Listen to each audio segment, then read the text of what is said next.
শুধু রক্তের সম্পর্ক থাকলেই যে সম্পর্ক হয় না, এই কথাটা আমি এখন ভালোই বুঝতে পারি। রাধে রাধে বন্ধুরা, আমার আরও একটি ভিডিওতে তোমাদের সকলকে জানাই স্বাগত। আজ বিকেলবেলায় চলে গেছিলাম তনুদের বাড়ি।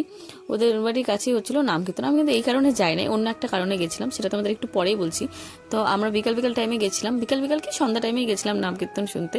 কীর্তন শোনার পরে তারপরে আমরা চলে আসলাম হচ্ছে দোকানে কিছু খাবার জন্য। এখান থেকে আমরা কিছু চপ নিয়ে নিলাম, তারপরে চলে গেলাম হচ্ছে ওদের বাড়িতে।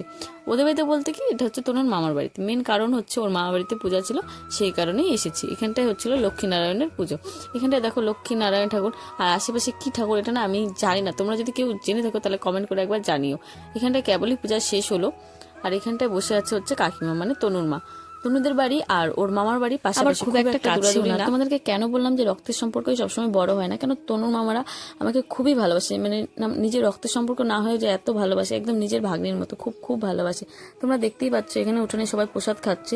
একটু আগে উঠানে হচ্ছে কীর্তন হচ্ছিল, কিন্তু তখন আমরা ছিলাম না, তখন তো আমরা যে নাম কীর্তন শুনতে গেছিলাম, ততক্ষণে কীর্তন শেষ হয়ে গেছে আস্তে আস্তে। ওদের কীর্তনটা একটু আলাদা রকম হয়, যেহেতু ওদের মধ্যে ডাঙ্কা পিটাই কীর্তন হয়, যেটা আমাদের মধ্যে হয় না। ওদের কীর্তনটা শুনতে খুব ভালো লাগে, কিন্তু কি করবো বলো, আস্তে আস্তে লেট হয়ে গেছে। এখানটায় দেখতে পাচ্ছি যে আমরাও খেতে বসে পড়েছি, আমি, তনু, ওর বোন, আরও কয়েকজন মিলে আর কি। এখানটায় খিচুড়ি, প্রসাদ, সবজি, আরও ফল টল অনেক কিছুই ছিল প্রসাদের মধ্যে।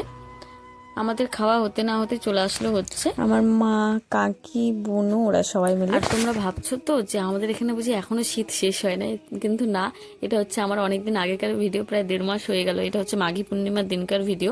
মাঘী পূর্ণিমার দিন লক্ষ্মী পূজা হচ্ছিল। তোমরা ভাবো আমি কতটা আলসে যে আমি মানে ভিডিও এডিটই করছিলাম না। আমি আজকে ফোনে দেখতে পেলাম ভিডিওগুলো, তার জন্য এডিট করলাম। এখানটা হচ্ছে আমাদের খাওয়া দাওয়ার পরে আমরা প্রসাদ দেওয়া করছিলাম। আজকে ভিডিওটা আমি এখানটাই শেষ